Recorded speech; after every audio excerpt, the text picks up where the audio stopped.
É comum ouvir que a aposentadoria são os anos de ouro. Tempo para si, para os hobbies, para os netos. Mas e se, na prática, a realidade for bem diferente?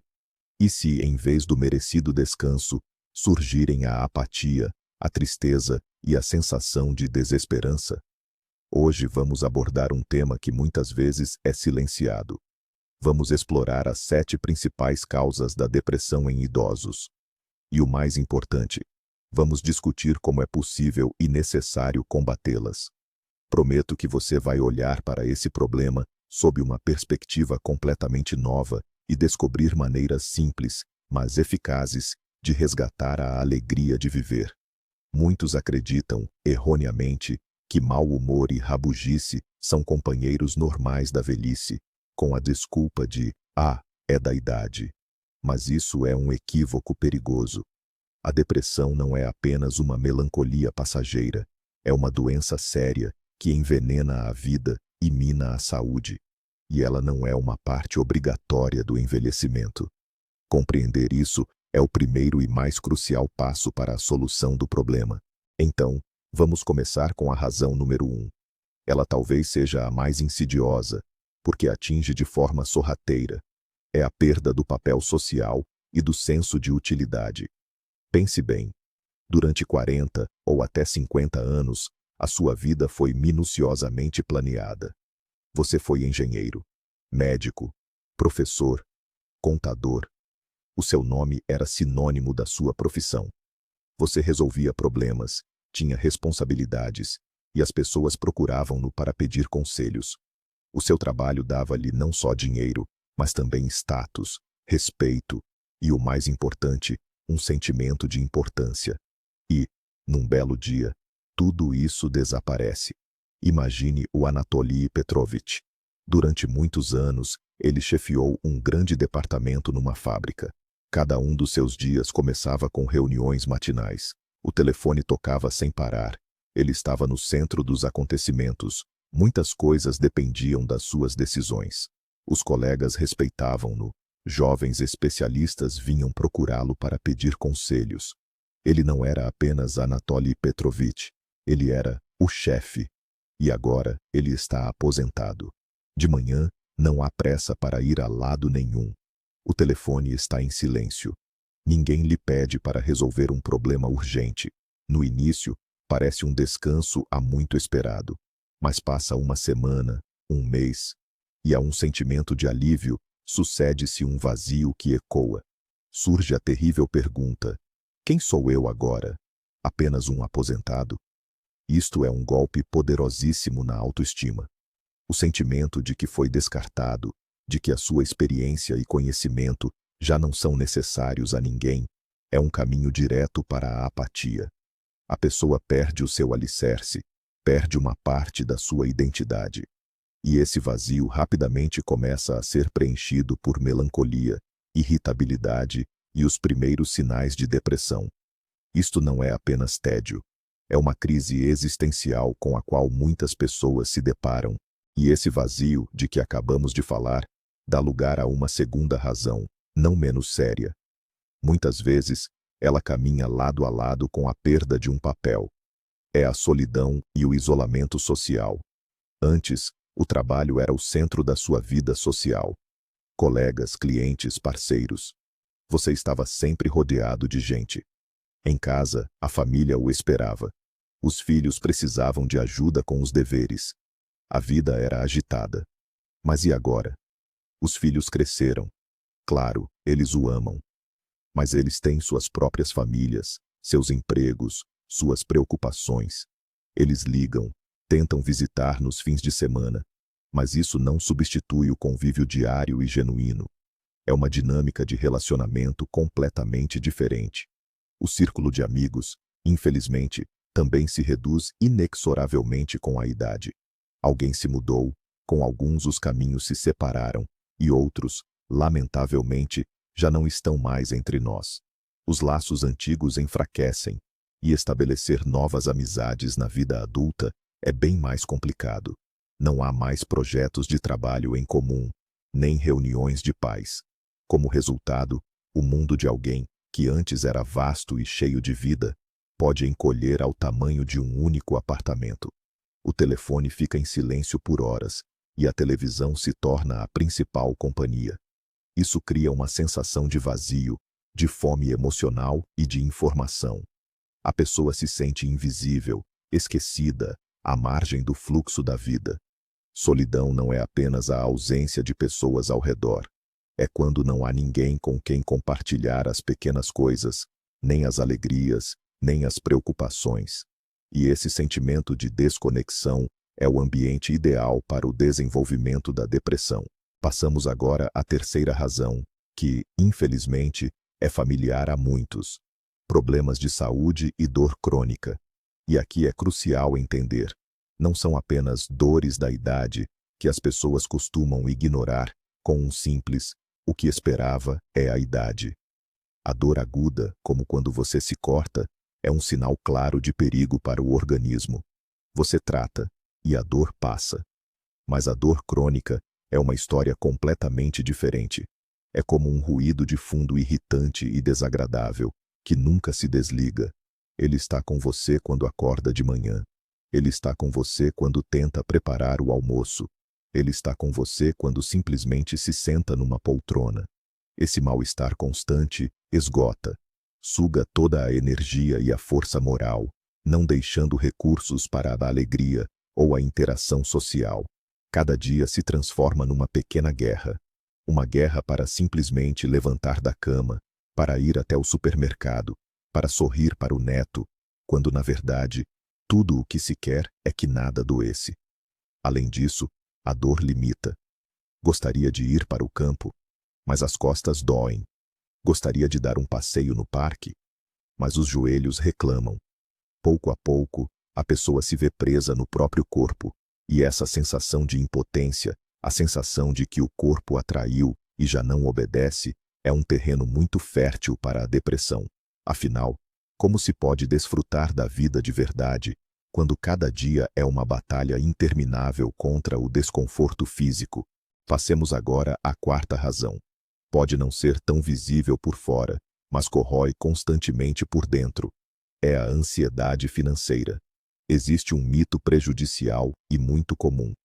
Os reformados não precisam de muito.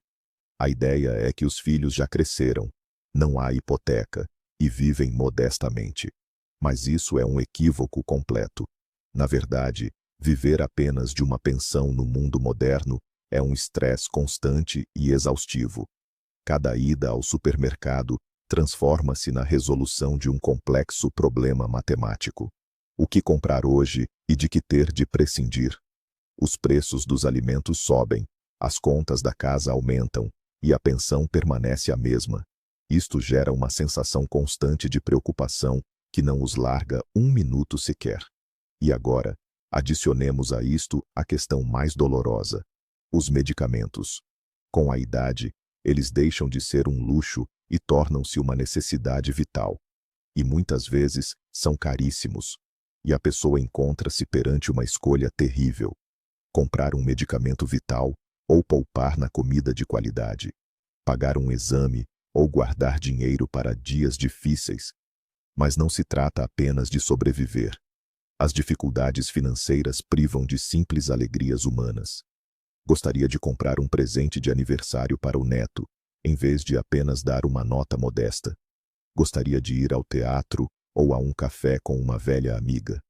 Gostaria de renovar o casaco que usa há 10 anos.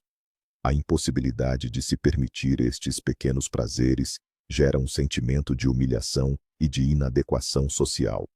Este peso constante de preocupações com dinheiro, este medo de despesas imprevistas, por exemplo, se o frigorífico avariar, pressiona a psique com uma força enorme. Não deixa espaço para a tranquilidade e muito menos para a alegria, minando a saúde mental dia após dia. O quinto ponto da nossa lista está diretamente ligado aos anteriores: a perda gradual da independência. Para uma pessoa que, durante toda a vida, esteve habituada a ser autossuficiente e a ter tudo sob controle, isso se torna um verdadeiro desafio. Tudo começa com pequenas coisas que antes pareciam óbvias. Por exemplo, Torna-se difícil carregar sacolas pesadas do supermercado, ou ler a letra miúda na embalagem de um medicamento, ou subir 5 andares sem elevador. Cada um desses "não consigo" é uma pequena picada na autoestima. Depois, a coisa só piora. Os médicos podem proibir de dirigir por causa da piora da visão ou dos reflexos. E para muitos, o carro não é apenas um meio de transporte, é um símbolo de liberdade. Liberdade de ir para a casa de campo, visitar amigos na cidade vizinha, não depender de horários de ônibus. A perda dessa liberdade é sentida de forma muito aguda. Aos poucos, a pessoa começa a precisar de ajuda até mesmo em questões do dia a dia. Preparar um almoço elaborado, fazer uma faxina geral, entender um novo smartphone que os filhos deram. E é aqui que surge um momento psicológico muito complexo. Por um lado, a ajuda é necessária. Por outro, é vergonhoso e embaraçoso pedi-la. Isso gera a sensação de que se está tornando um fardo para os seus entes queridos. Esta é uma experiência muito difícil. A vida inteira você cuidou dos outros, dos filhos, dos pais. E agora, você mesmo se vê no papel de quem precisa de cuidados. Essa inversão de papéis, essa perda de controle sobre a própria vida e a dependência de outras pessoas, é um fator poderosíssimo que leva à melancolia, ao isolamento e à depressão. É um golpe na própria essência da personalidade, na sensação de "eu consigo sozinho". Agora chegamos à sexta razão, uma das mais pesadas e inevitáveis: o luto pela perda de entes queridos. Na juventude e na idade adulta, também nos deparamos com perdas, mas com o avanço da idade, infelizmente, elas se tornam um fenômeno mais frequente e recorrente. Perdemos os pais. Partem os velhos amigos, com quem passamos por poucas e boas. Mas a perda mais devastadora para muitos é a do cônjuge, a pessoa com quem se viveu lado a lado por décadas. Cada uma dessas perdas não é apenas luto. É como se um pedaço enorme fosse arrancado da nossa própria vida. Não se vai apenas uma pessoa, vai-se uma era inteira. Partem as memórias partilhadas, as piadas que só vocês dois entendiam, o modo de vida habitual. A casa, que antes era cheia de vida, torna-se silenciosa e vazia. E se na juventude o trabalho, o cuidado com os filhos e uma vida social intensa ajudam a superar o luto, na velhice esses fatores de distração são muito menores. A pessoa fica a sós com sua dor. E essas perdas tendem a se acumular. Uma perda se soma à outra, e a ferida na alma simplesmente não tem tempo de cicatrizar. Muito frequentemente, pessoas idosas, especialmente homens, não sabem ou se sentem constrangidas em falar sobre o seu luto. Elas se fecham em si mesmas, carregam a dor por dentro, o que só agrava a situação. Esse luto não vivido, reprimido, é um caminho direto e curto para uma depressão profunda. Ele envenena tudo ao redor, tira as cores do mundo e nos faz questionar. Para que serve tudo isso agora, se as pessoas mais queridas não estão mais por perto?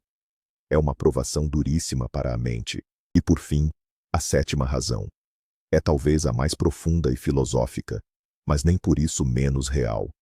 É o medo do futuro, o medo da debilidade e da nossa própria finitude.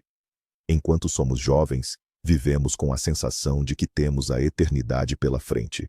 Fazemos planos para décadas à frente. Mas com a reforma, a perspectiva temporal muda drasticamente.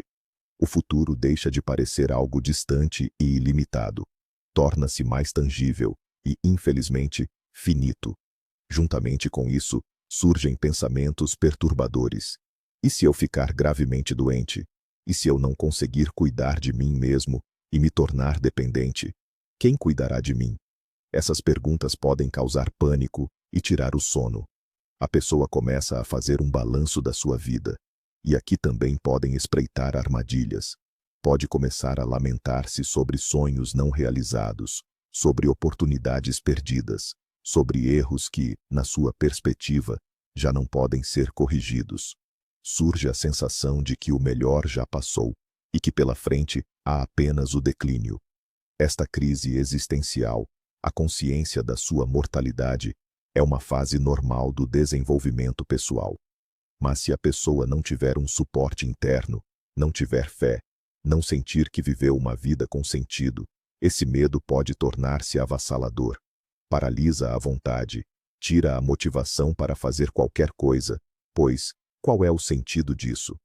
A pessoa começa a viver na expectativa constante do fim, e essa espera, por si só, torna-se uma tortura. É um catalisador potentíssimo para a depressão, que tinge todos os pensamentos e sentimentos de tons sombrios. E é aqui que reside a grande virada. Muitas vezes pensa-se que, para combater a depressão, são necessários apenas antidepressivos e médicos. Mas a descoberta mais surpreendente é que coisas simples, não médicas, desempenham um papel enorme e, por vezes, decisivo. O verdadeiro ponto de viragem acontece quando a pessoa encontra um novo sentido, por mais pequeno que seja. Pode ser cuidar de uma planta de casa, uma curta caminhada diária no parque, cuidar de um gatinho de rua, ligar para um amigo antigo, manter um blog simples sobre pesca ou tricô. A importância destas, aparentemente pequenas, coisas é colossal. Elas devolvem à pessoa a sensação de controlo, de utilidade e de estar integrada na vida. Elas criam uma rotina e dão um motivo para se levantar de manhã. Isto não é apenas uma forma de distrair-se, é uma forma de reconstruir a sua vida, tijolo a tijolo. Perceber que ainda se pode influenciar algo, cuidar de alguém e criar algo, é isso que realmente cura a alma. Assim, a reforma não é uma sentença, mas um sério desafio de vida. As causas da depressão são reais e multifacetadas, desde a perda de estatuto a problemas de saúde. Mas a chave para a solução está na consciência do problema e em ações ativas. Não se pode simplesmente ignorar isto e atribuí-lo à idade. Obrigado por assistir a este vídeo importante até ao fim. Se foi útil para si, por favor, deixe um like e subscreva o canal para não perder os próximos vídeos. E agora uma pergunta para si. De que formas você ou os seus entes queridos mantêm o bom ânimo e o bom humor na reforma? Partilhe as suas histórias nos comentários. Vamos ajudar-nos uns aos outros com conselhos valiosos.